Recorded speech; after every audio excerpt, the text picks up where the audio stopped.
Hello, my name is Am, and welcome back to my channel. Now, I'm actually coming at you from the future a bit, because I'm actually about to record episode 3 of season 4, but I noticed that the intro for episode 2 it was kind of feeling like business as usual. Though it's not business as usual because, of course, since I uploaded episode 1, there's been a lot of new subscribers, a lot of newcomers, a lot of new eyes on the channel and on myself. So yeah, I thought maybe I should record a new intro, because it does give me a chance to perhaps, introduce myself to some of the new subscribers. So right then, to all the new subs, thank you for subscribing. Welcome to my channel. And of course, to everyone that's been here for some time now, for the ones that have been here for years, since the beginning, of my journey through Shingeki. Yeah, always nice to have you back. Right then, so my content style or reaction content style. Now, as you've seen from my first episode, the emphasis is on the post-episode analysis or the discussion, the deep dive, right? That's always been the case on my channel because, reaction content, it is quite unique to be in a position to share your first time experience, right, with fellow fans of that particular show or anime or anything, right? But I've always felt that just that by itself is nothing special, right? But I felt that if you pair that up with with a review, a discussion, a deep dive analysis, right, then you have a recipe for something interesting. Of course, this is my opinion on the matter, but I firmly believe that, that just the reaction by itself and like a minute of, quick thoughts, especially on something like Shingeki, it's just not anything special. But, I think I found a really good mix of both.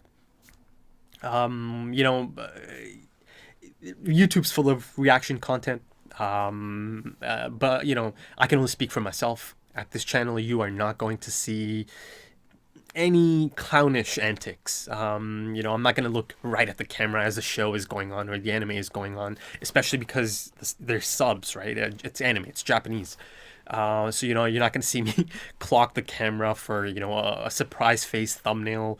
You're not going to see me fall out of a chair. You're not going to see me hurt myself. You're not going to see any of that here. The focus is on the show, right? Or on the content. The goal here is to take everything in. I'm not trying to miss anything. I'm not trying to speak over anything. For the most part, I save most of the talking and most of my thoughts on things for the post-episode analysis, right? There's a time and place for everything. Essentially, going into a bit of my background, I love storytelling. I've been consuming storytelling in all forms for most of my life, right? As you've already noticed, the YouTube handle FILMBuFF. Film is a passion. It's been an obsession for a long time at different parts of my life. And of course, it branched out into other things, right? All kinds of things, books, anime, gaming, graphic novels, everything, right? So I'd say I have a decent understanding of storytelling. And, this kind of gave me a unique chance to combine that love of storytelling into something I thought I could be decent at, YouTube, that is. Now, I might have limited experience with anime compared to a lot of you guys. Shingeki's been a constant thing on my channel for the last few years. It's become one of my favorite series of all time. And I've been watching One Piece for a big chunk of my life since my high school days. So that's been the one constant in terms of anime, One Piece. Of course, totally different types of anime, Shingeki and One Piece, but I do have experience in that sense with a long-going anime, ongoing anime, sorry, long-going, or long-term. And of course, there's a huge list of anime I would love to get to, especially now that I'm back in a different capacity. Everything has a schedule now, or everything is based on a schedule now. So I hope to get to a few great series in this year, in 2021. And you can see the full list on my Patreon page. Anyone can go and check it out. It's just on the homepage. You'll see it under plans. And You'll see plans for other stuff as well, gaming and live action shows. But since this is Shingeki, I'm focusing just on the anime part of it. Before people get triggered, perhaps in the comments, I know there is a market for that type of reaction content out there. In fact, that's the type of reaction content that gets perhaps the most hits, right? It's the most popular. The really quick reaction content. I understand. I know there's a market for that out there. I'm just trying to establish that that's not my type of content. That's not the content you're going to see on this channel. So I just mentioned Patreon. If you are interested in early access to the next episode right now, or even full length for this episode 2, consider checking out the Patreon page and check out the different listings there. And in doing so, you'll be supporting the channel. Please remember that's just an option. At the end of the day, Shingeki is going to go up every Friday, right? So that's an option for people who are looking to get some of these perks attached to Patreon, right? Early access, full length, and perhaps like my content enough to support the channel, right? In the long run. But yeah, that's a rundown of it all. Also, pinned comment. I post updates in the pinned comment from time to time, so please check that out. It's right at the top of the comment section. You cannot miss it. And of course, it has links to the Patreon page. It has links to my social media. And speaking of social media, I don't have the Instagram link in there, but it's private. It's been on private for close to a year now. And that was because of some Shingeki fans. As you all know, all communities, all fan communities have the toxic side. And of course, I've had my experiences with that side over these past few years. So, in an attempt to protect myself from potential spoilers, right?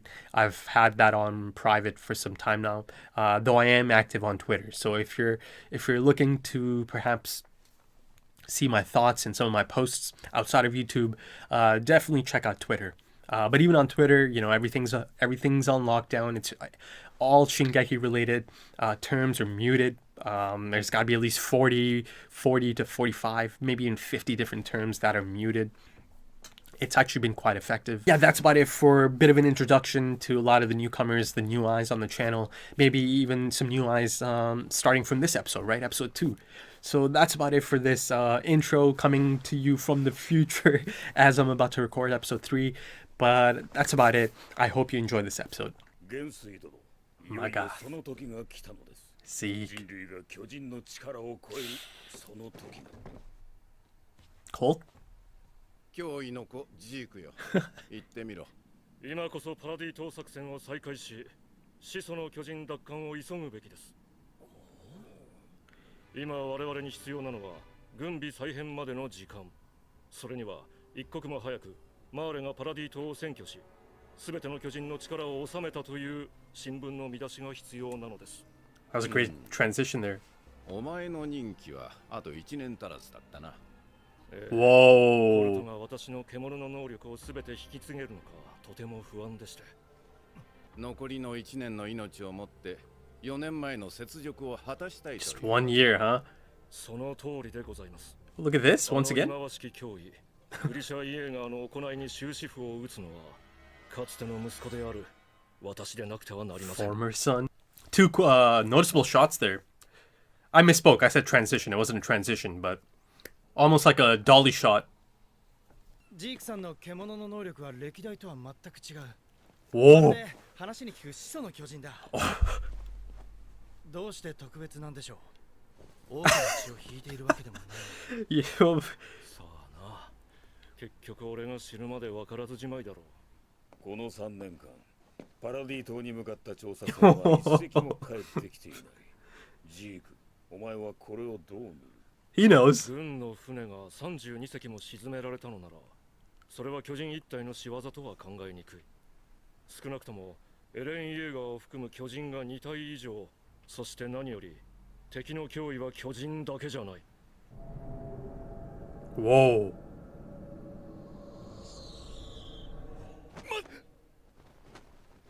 Whoa. あの時の礼をまだ言ってなかった。 Gallier. ガリアド。そもそも9年前に俺が鎧を継承していればこんな Whoa. ことにはならなかっ So they're around the same age? た兄貴がお前をかばって Whoa. 巨人に食われる Marcel's brother? マルセルの記憶を見たのか。いや、だが全身のユニWhoa. って女のことは少し分かった。大層な名前を付けられた哀れな女だ。兄貴のアギトを返してくれたのもあの女の意志だろ。 Damn straight it is. じゃあお前はあの島で何をしたんだ。誰かに助けられてばかりじゃねえかよ。女の記憶を通してお前を見たが、あれな Whoa. んだ。随分と頼れる男を気取っていたようだったが。 Wasn't pretending, まるで兄 man. 貴の真似事じゃねえか。艦砲射撃を食らった人をいじめちゃダメだよ。その名で呼ぶな、ピグ。大丈夫か。人間に戻るのは2ヶ月ぶりだからね。その度に二足歩行を忘れてしまうよ。 Holy shit, is that? It has to be the red armband. She's cute. 疲れた。 Jeez, it's Yama, man. 久しぶりに会った気がするな。 Scout Titan is a cute little girl. I mean, not a little girl, but だといいね。 goddamn Ryder. もう歩いていいの？ああ、みんなも無事だったか。ガビ、ウド、まあね、ゾフィア、普通です。ファルコ。どうも。私たちレベリオの本部に Liberio. 待てガビ、そっちは子供が言っちゃダメだって。長門隊長が。でも私、隊長が言ってるの見たよ。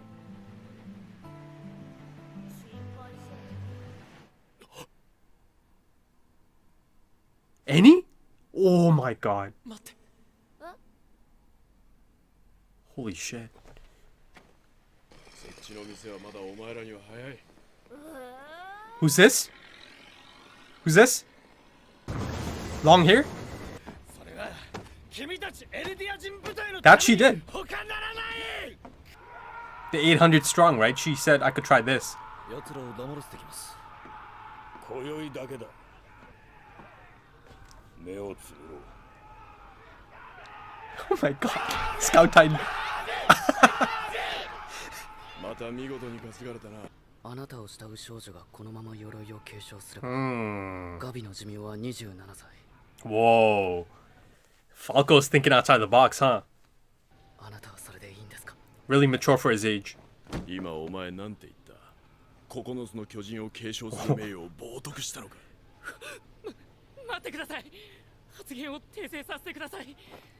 戦士候補生ファレコ・グライスは己の一族を悪しきユミルの地から解放するべくこの地を生涯マーレに捧げます。 Nicely 俺 done. は9 Nicely つの done, 巨 Reiner. 人を継承する名誉をなんと心得る。鎧の巨人を継承するのは俺です。そうだ。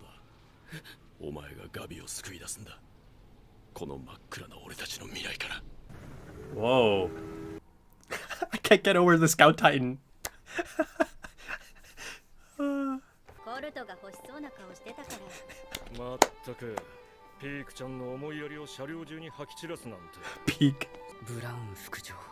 Falco sees a lot of things, doesn't he? が俺と同じ考えで。 Oh, エルディア人を戦争から解放 he した sees quite a いんだ bit. としたら He's gotta be careful. いいのか。 And Reiner saw that, you know?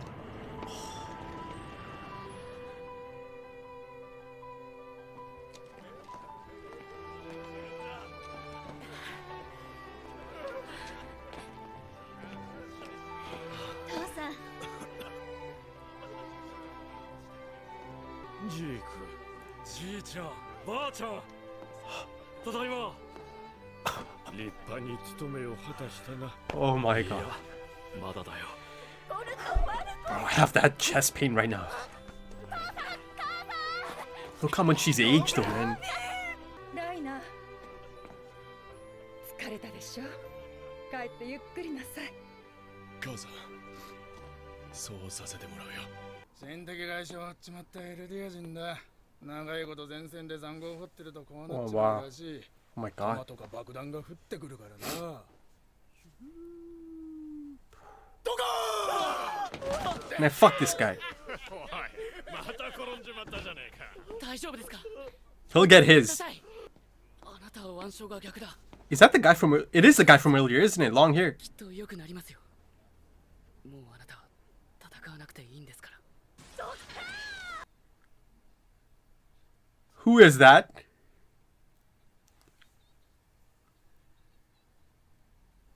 That's twice they've brought him to my attention now. ガリアードさんだ。アギトの巨人で私を守ってくれたの。すごいわ。Ah, she forgot about it, Falco. 勇気が多くの同胞の命を救ったんだ。一族から二人も戦士を授かるなんて。 Oh, it's related. Okay. そうだな。我が Ah, okay. Cousins. いや、話せることもある。連中はまさしく悪魔で残虐非道な奴らだったよ。入隊式の最中、突然芋を食い出した奴がいた。教官が咎めると悪びれる様子もなく答えた。しかし差し出した芋は半分には到底満たないものだった。奴らに譲り合う精神などないからな。本当にどうしようもない奴らだった。Such devils, right, Reiner? 人のことばっかり考えるクソ真面目なやつ。突っ走るしか頭にねえやつに何があってもついていくやつらだったり、それにいろんなやつらがいて、そこに俺たちもいた。そこにいた日々はまさに地獄だった。 True hell. Yeah. Can't speak like that out loud, Reiner.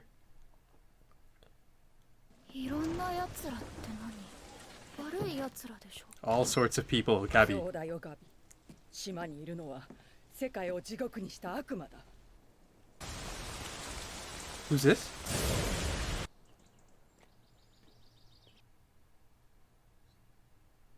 Whoa.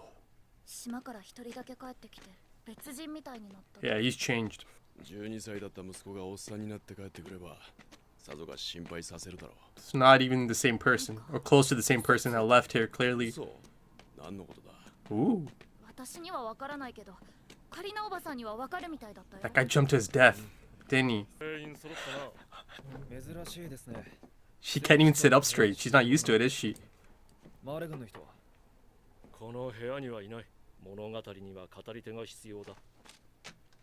それをタイバー家が引き受けてくれるそうだ。 Tiber. 潜水の巨人を管理するタイバー家。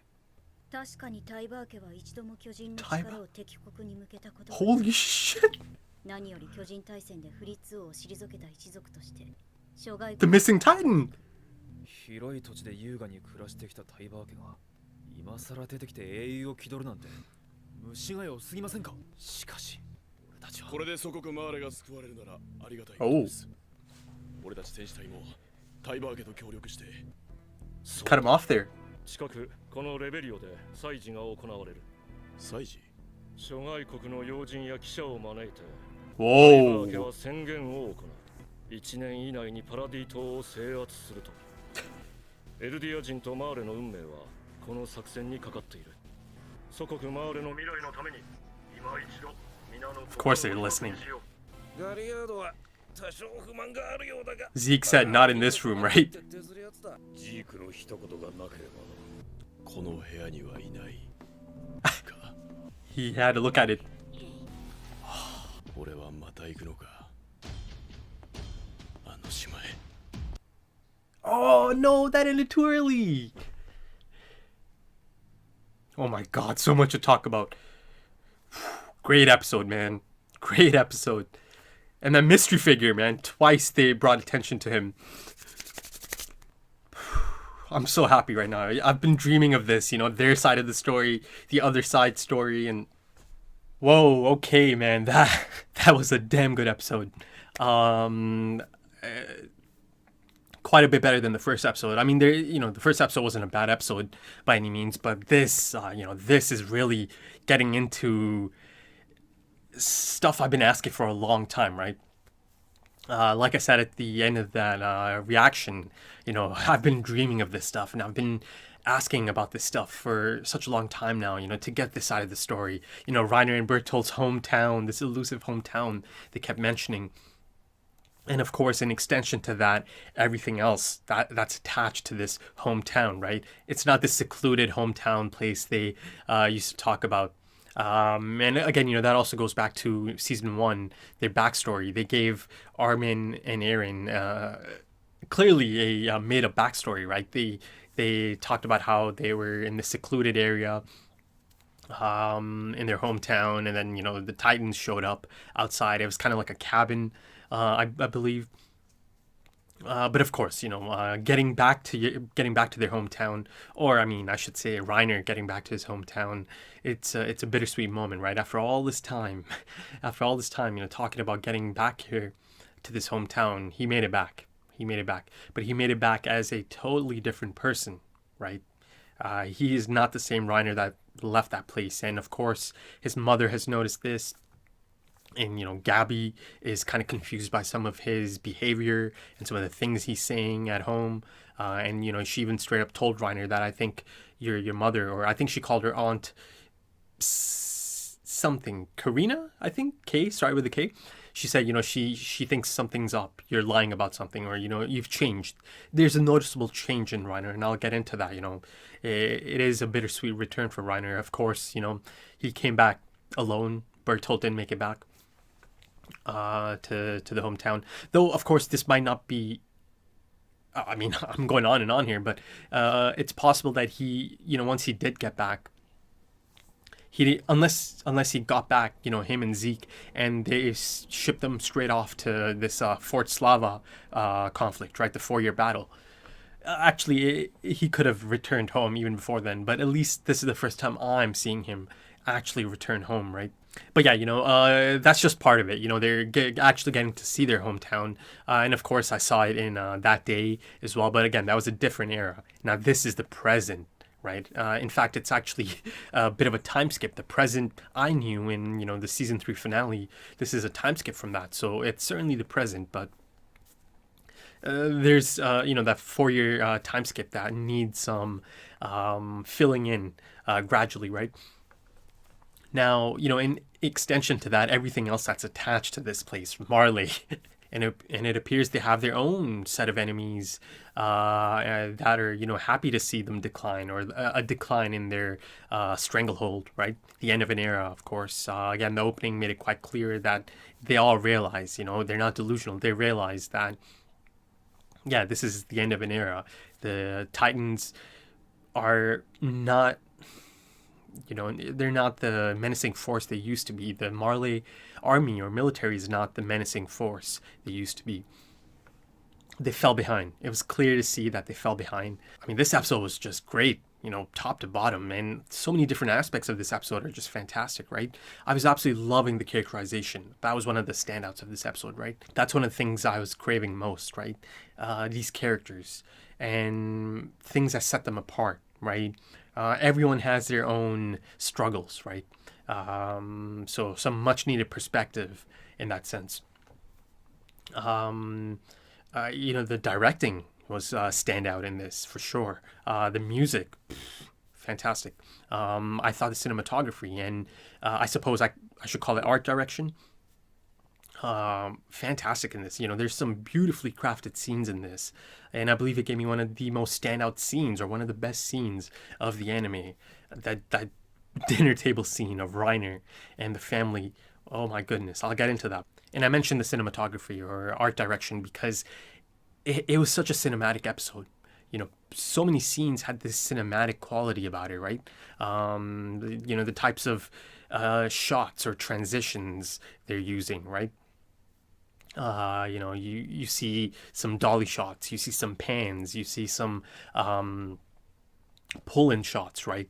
Gradual pull-ins and then tension breakers, a lot of things you see in films being utilized here in this anime as well. So I was absolutely loving the cinematic feel and nature of this episode. So things like the framing and, again, the movements of the camera, a lot of it is used to great effect, to great cinematic effect in this episode. Wow, that was such a great episode, man.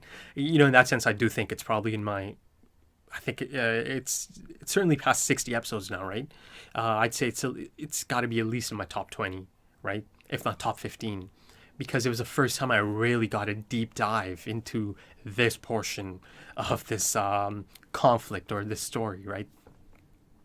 And they're just people, right? They're just people. And then, of course, Reiner knows this as well. The people over there, they're just people, right? Everyone has their own struggles, and I say that pertaining to the Eldians on this side. The Marley military and the Marley regime. That's a different topic. I'll get to that. But in that sense, a dramatic shift in perspective, some much needed perspective, right? And this episode confirmed it to me that these characters are more than interesting enough to carry this next phase of the anime.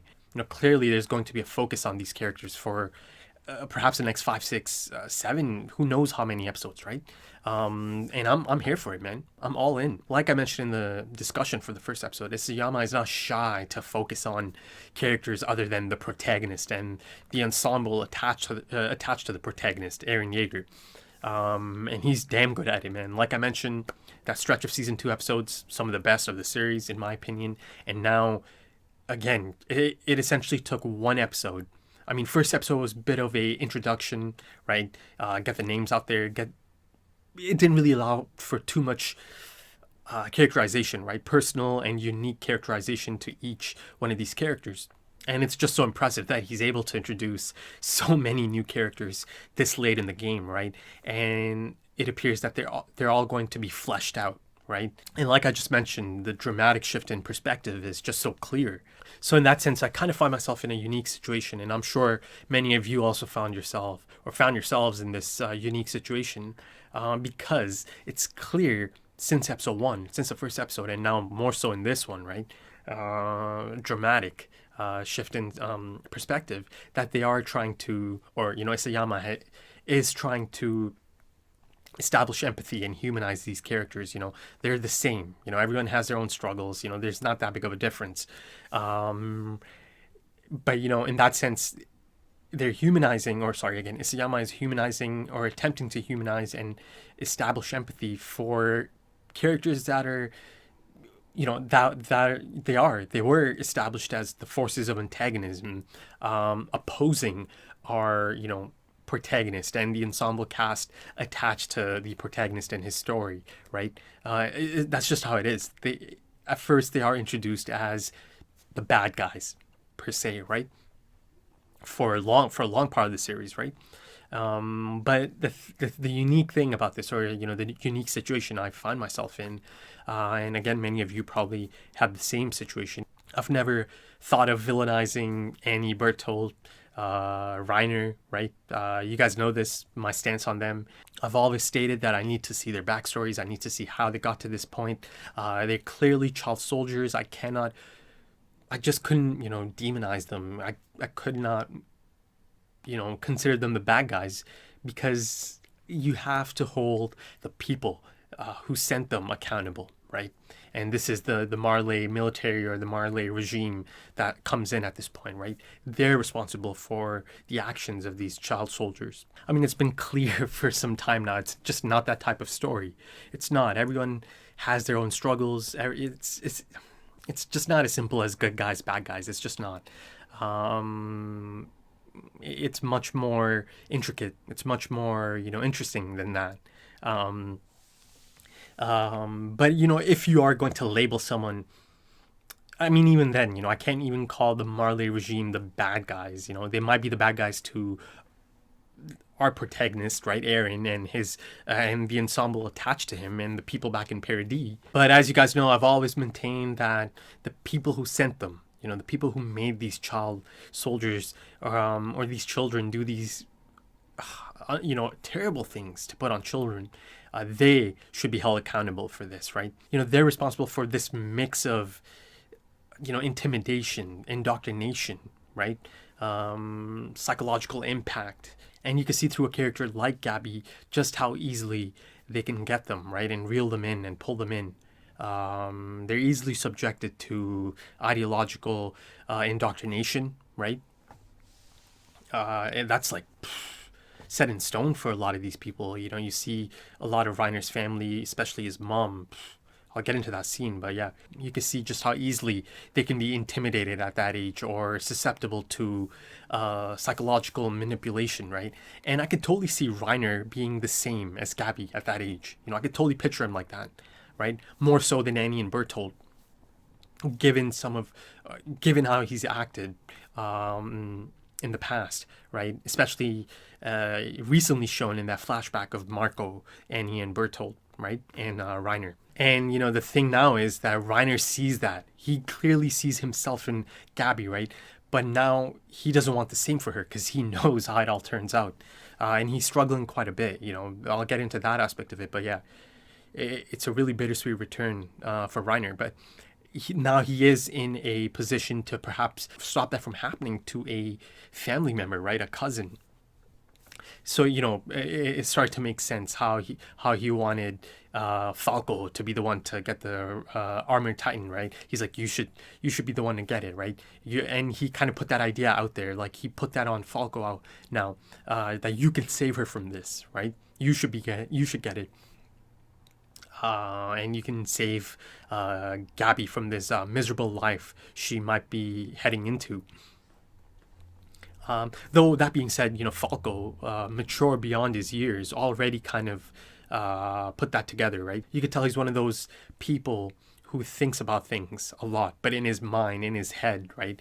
Though he did slip up, right? He did slip up, and Reiner had to take an aggressive approach to make sure he doesn't slip up like that again, because, you know, voicing your opinions like that could get you killed or your family killed. And he was lucky that it was just Reiner, right?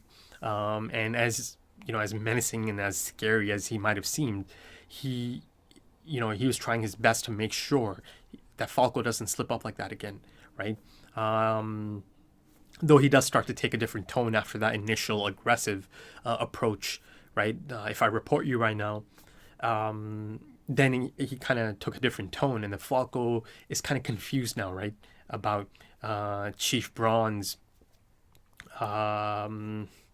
thought process at the moment, right? They get off the train and he's thinking, does he want the same thing as me? Like I said, he's a mature young man. He really does think outside of the box.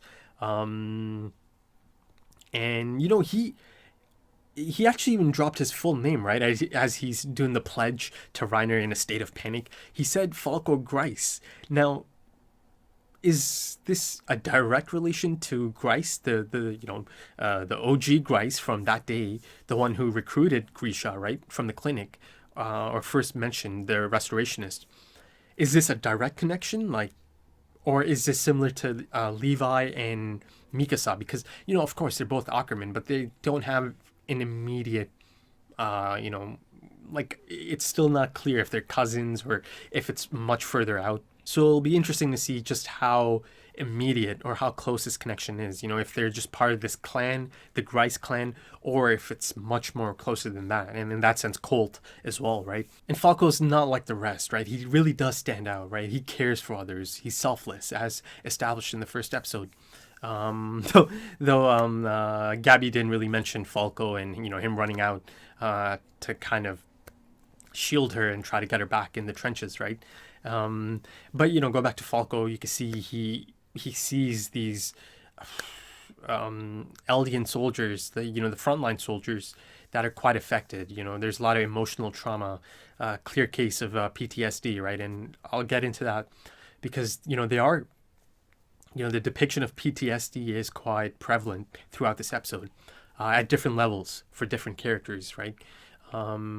But yeah, you know, he goes to them. He wants to know. After that one asshole kind of triggers them again, he kind of tries to put them at ease.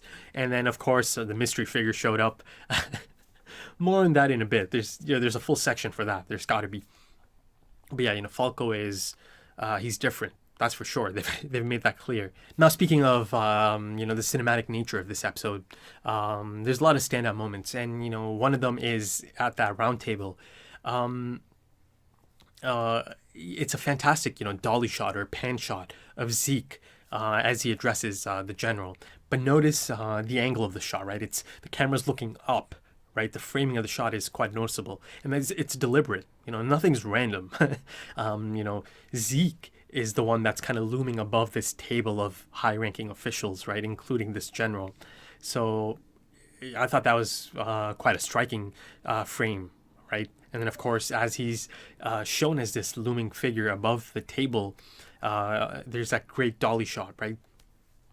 And also, it's clear to see there's some new type of type of animation, that allowed for some of these dynamic shots. And again, they used this type of shot for this mystery figure, right? The first time they show him, and this time it's looking down, but from behind his shoulder. So he's still, in the framing of it, it's still this individual framed as the looming figure, right? Ominous looming figure in this case, I'd say. And he's just watching Reiner and the kids, the candidates. But I think he's watching Reiner specifically.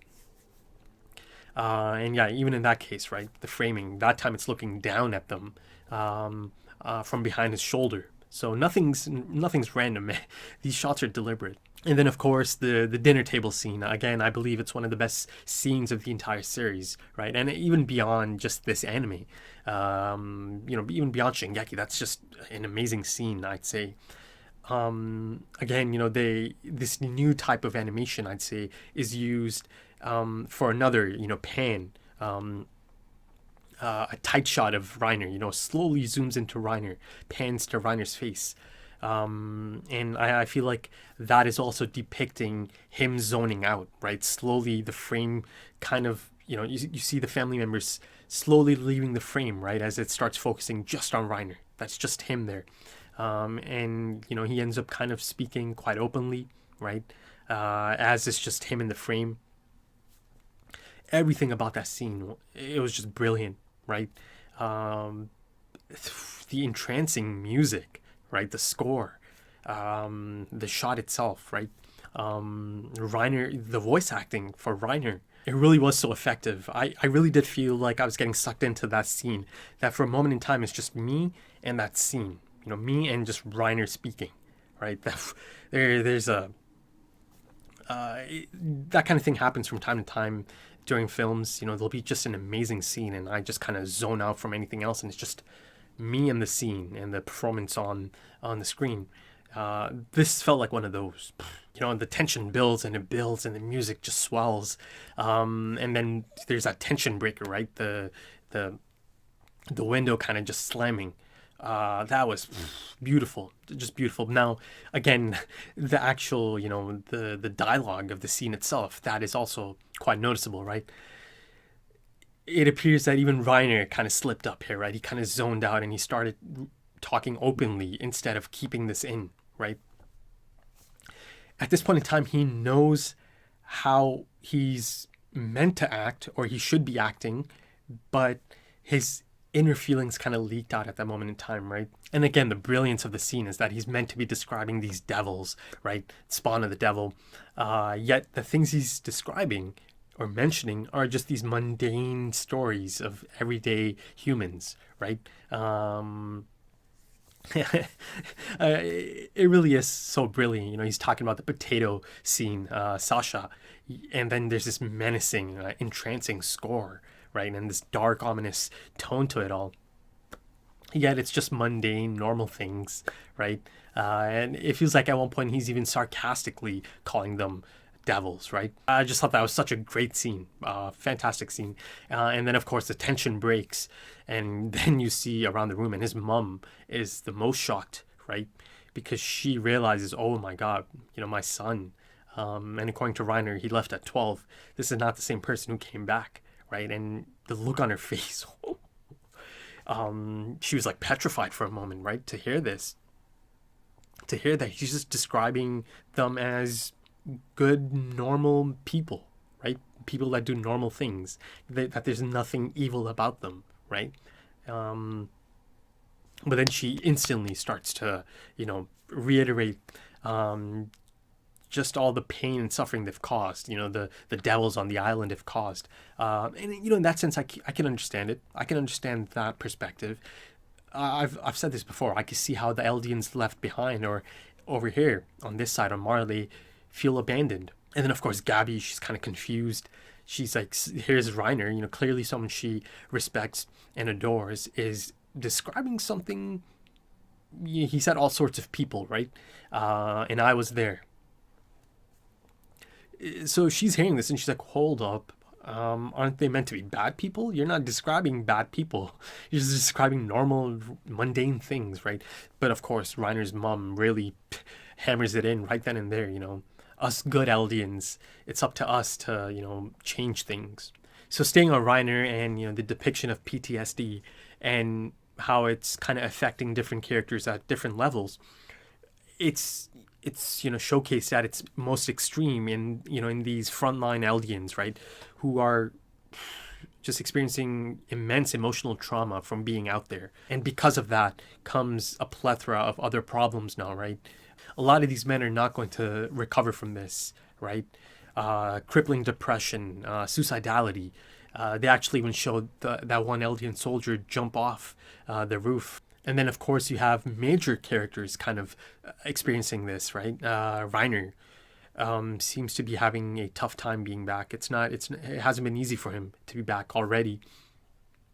He seems to have developed mental and emotional problems, right? And, he's having these breakdowns and these episodes, right? And different things seem to trigger this trauma, this emotional trauma. He's having dreams of these near-death experiences, right, on Paradis, and he had his share of them, right, to a point that it became almost plot armor that he keeps escaping this. But, on the flip side now, you have to look at it from his perspective, right, that he keeps having these near-death experiences, right?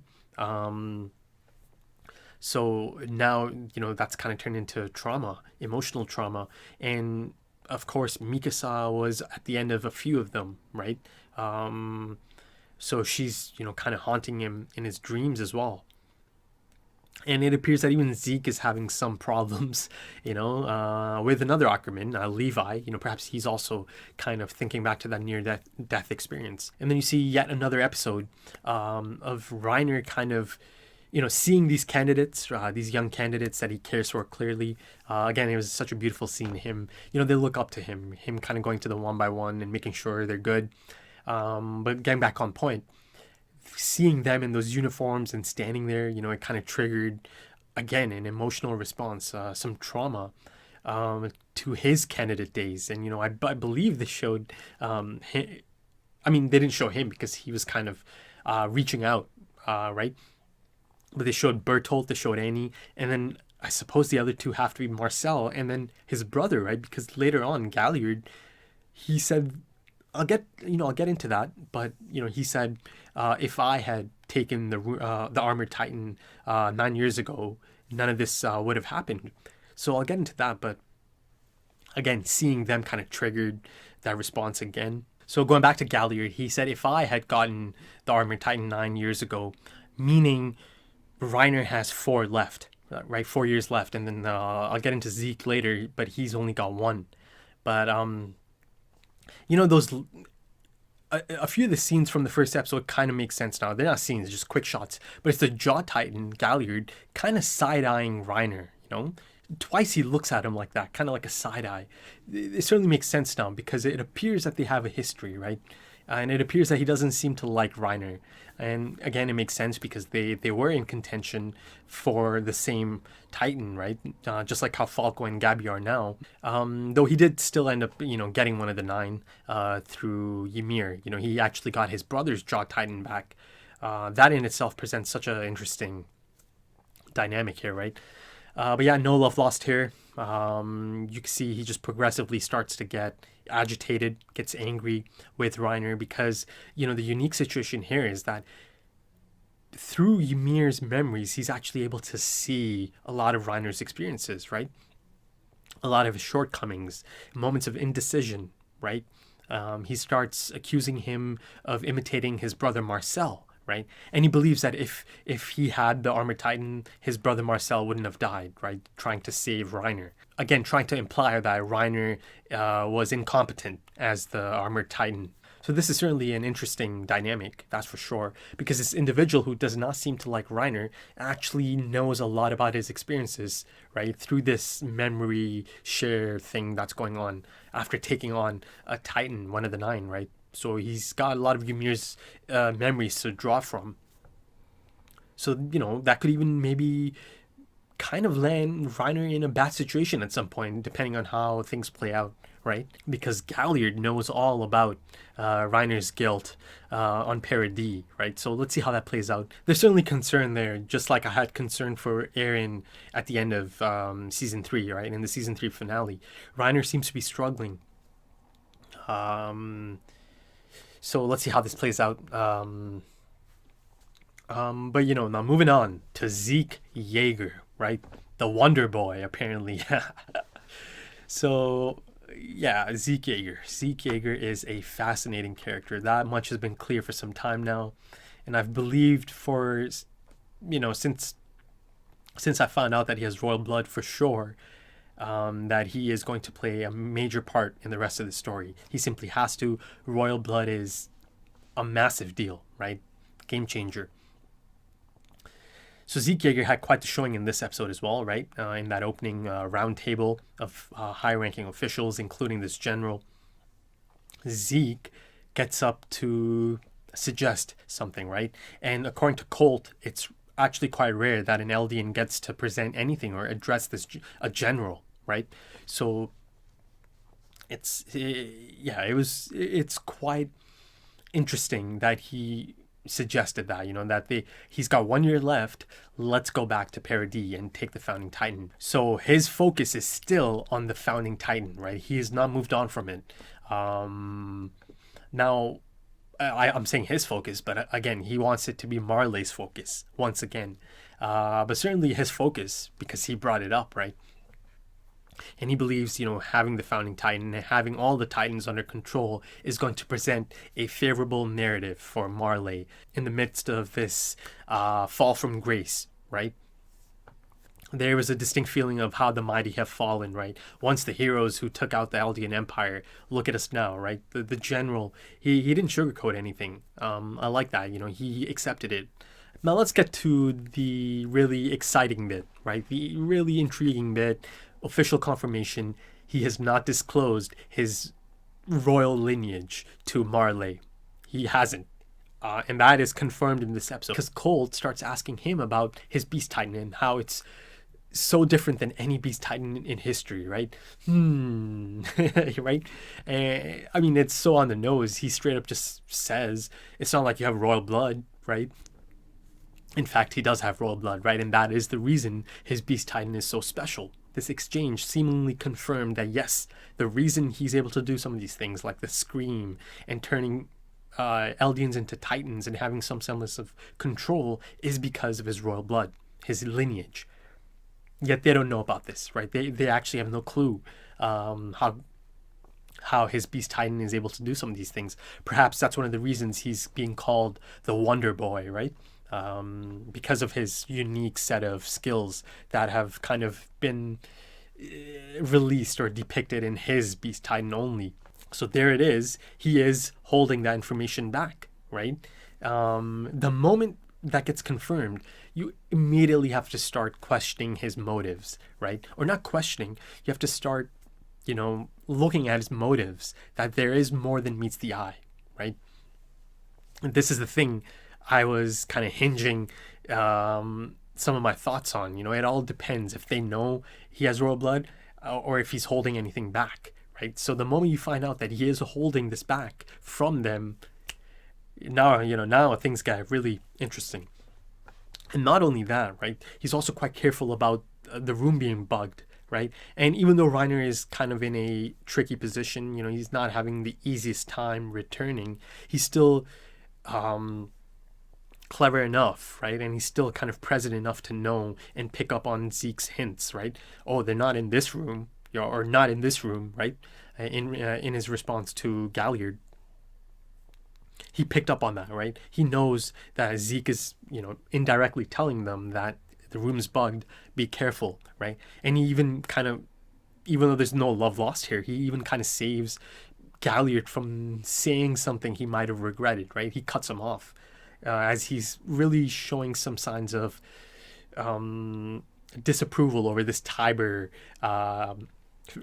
family introduction, right? More of that later. And even Commander Magath was kind of concerned about something Zeke said. He said one of those lines Zeke just said, right? This is as they're kind of listening in on the conversation. So something kind of had him a bit uneasy as well. The commander, that is. So there's a lot of signs here, that there's certainly more than meets the eye. I think that much is clear to see at this point, right? That there's certainly more to Zeke than meets the eye. I mean, that's the thing I was talking about, right? A dramatic shift in perspective, right? And motives. Even Reiner now has to kind of hide his true feelings about things, right? It's clear that he sees through all of this now. He understands how they got to them, right, as child soldiers, and how they try to keep all these Eldian people in line, right? But now he finds himself in a position of having to hold his true feelings back, right? So I'd say, at this point in time, Zeke Yeager is perhaps the most interesting character to, really learn more about. He is really fascinating, and he has been for a few episodes now. The tail end of season 3, part 2, I really started becoming interested in Zeke and his motives. And now, after this episode, things got even more exciting, right? Even more enticing and intriguing. So Zeke Yeager, man, Zeke Yeager. Now then, before I move on to two major topics that are left, this Tiber family that's been introduced. They seem to have the final Titan, the missing Titan, the Warhammer Titan. Big name drop, big introduction into the story. And then the mystery figure. Mystery figure number 2 after mystery figure number 1 at the end of episode 1, who I firmly believe to be Jean Boy. I'll get into that, but before I move on to those final 2 topics, I need to touch up on some of these other characters like Peak. Okay, this absolutely just floored me. I did not expect this. This just, in terms of shockers, this is one of the biggest ones. That the Scout Titan, the Cart Titan, happens to be this really sweet, cute lady. I'm not sure about the age. Probably, to me, it felt like she might be a bit younger than Zeke, but maybe older than the rest of the crew. Or maybe the same age as Reiner. It's kind of tough to tell, but it was a nice surprise for sure. But it was certainly a surprise, nonetheless. And she's so used to that form, right? That you can see that it's uncomfortable for her to even sit up. She's kind of laying down in that meeting in Zeke's room, and then she's got a crutch because clearly she's not used to it anymore. Or after being in that form for months. Now, let's move on to this mystery figure number 2 now, in 2 episodes' time. Let's go back to the season premiere, right? The conclusion had a bit of a bombshell moment, right? As they show me this mystery figure, a person of interest. Now, of course, as you know, I think that's Jean, and I'm quite confident about that for so many different reasons. First of all, it looks like him. It just does, the jawline. And the major thing that immediately popped up in my mind, as I mentioned in my discussion, is that they've done that exact scene, right? That's the reason it was so effective using Jean in the end, right? Because they have done that scene before in season 3, part 1, right? Around the time the scouts are on the run and they're hiding, and then they have Armin, Mikasa, and Jean kind of scouting and taking in the talk of the town, right? And bringing in newspapers, and he has a hat on. He does the same, tip of the hat thing. So Jean, I'm quite confident about, right? And it was such an effective scene because, it's so effortlessly, communicated or exposited. The fact that the scouts have infiltrated Marley, in that 4-year time skip. So if I stay on that train of thought that the scouts have infiltrated and might be actually hiding in plain sight, just like Jean was in the end of episode 1, and also given the fact that this person had, he kind of slipped up. He had the armband on the wrong side, right? And Falco noticed and switched it for him. So at that point, you have to start doing a process of elimination. Now, I have to take that route, or I had to take that route because this individual, this mystery figure, is not as distinct as Jean was in episode 1, right? So this needed something else, because just based on the appearance alone, I could not tell you. But there are other reasons that I got to this conclusion. And of course, there's quite a bit of attention on him. Just in those 2 scenes, they're trying to get your attention, right? Trying to get you to notice this mystery figure. So if you do go down the line of the scouts, it's clearly a male, right? So you go down that path. It's not Jean, because I firmly believe Jean was shown in the first episode, right? It's not Armin, of course. Armin has blonde hair, right? Now, Levi does have dark hair, but he's not that tall. He's noticeably short. That's one of the standout features, right? That Levi is short. That leaves Connie and Aaron. Once it does get down to Connie and Aaron, then it becomes easier, I think, especially given the shot they had of this individual, right? Kind of looming above, just watching Reiner, right? And the candidates. But again, earlier I said I think it was mainly Reiner. And this makes sense, right? Now, I'm not as sure as I am with Jean being in that first one, but it appears that the second mystery figure, this person of interest, might be the man himself, Aaron Yeager. And then, of course, there's a missing limb. They've shown us Aaron before, missing limbs, and they grow back, right? But, just based on appearance alone, no, I couldn't have arrived at that conclusion at all. If you start taking them out one by one, it does give you Aaron, doesn't it? Again, you start mixing in some of the other things they've shown us in this episode. Yeah, it appears that could be Aaron, but I'm not as sure as I am with Jean. And if that is Aaron, how in the fuck did he manage this? And if it is Aaron, is the long hair specifically meant for this reason, right? To infiltrate? Or is this more so about the detached and depressed state he was in last time I saw him? And that, again, 4 years. A lot can happen in 4 years, right? But if it is Aaron, it appears that he infiltrated recently, because the first time they show him, again, that really standout shot, one of the standout shots of the episode of him, watching Reiner from above, it was before they got on the train, right? So did he join that crew, or did he kind of, sneak in at that point? Or is he so deep undercover that he was actually part of the Eldian battalion or force, right? And he actually did lose a leg? Again, the leg bit is so jarring, Is it just commitment to this sleeper agent role that he lost the leg? Because it can grow back, of course, as a time shifter, he can grow it back. But no, it should be noted that he's not smoking, and clearly his leg's not growing back at that moment in time. Again, it goes back to that notion that a lot can happen in 4 years, right? So there's no leg at the moment, but if it is Aaron, he should be able to grow it back. But, again, it's still painful to lose a leg, regardless of being able to grow it back or regenerate. So it depends. Did he sneak in at this point, right, before they got on the train? Or he was actually part of the Eldian military? That's kind of insane if that is the case. Now, if it is Aaron, he's in Liberia, right? So depending on how long he's been there, and again, this goes to Jean and perhaps the other members of the scouts that are sleeper agents at the moment, perhaps, and kind of hiding in plain sight and really taking it in. They're also getting to know about the Eldian experience here in Marley and just how they're treated, right? So they're also getting to see this dramatic shift in perspective, right?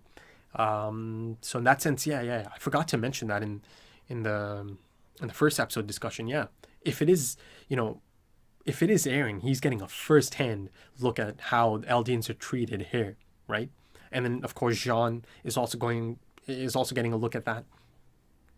Though they didn't show Jean inside Liberia, right?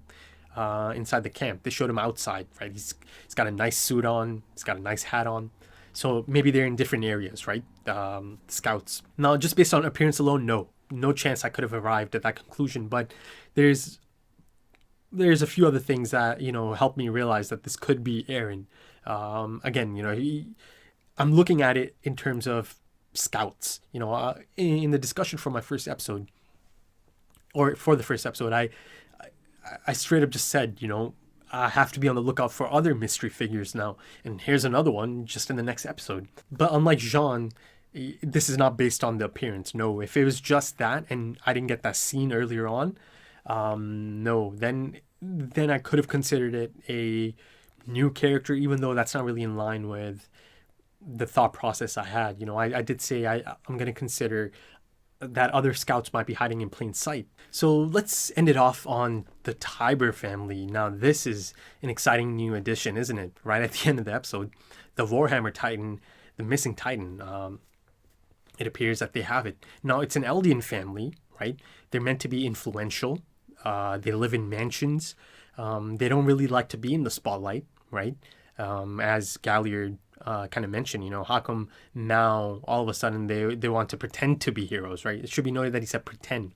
It appears that Marley doesn't really mess with them because, as Pete mentioned, they played a part in driving King Fritz out of here, right? And that's one of the reasons they're so influential abroad. And the plan of action at this moment in time is that their influence is going to be used to reiterate the danger of this island, Paradis, or the danger they present. And also, that danger was specified once again by Reiner's mom. They might unleash these titans on us, right?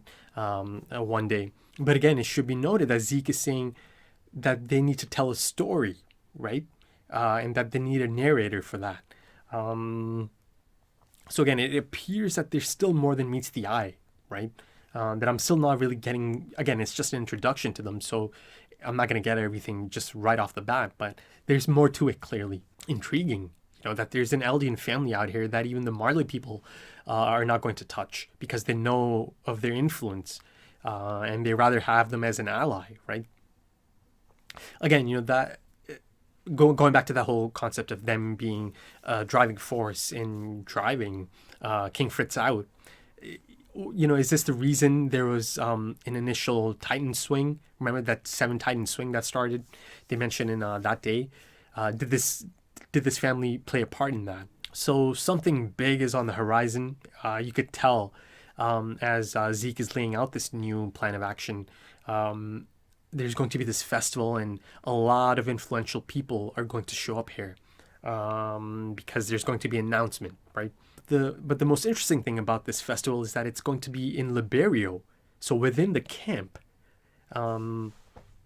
That's quite interesting, isn't it? That they are doing something so massive and having people from all over the place, all over the world, show up for this. Influential people, important people, but they're going to hold it inside the camp.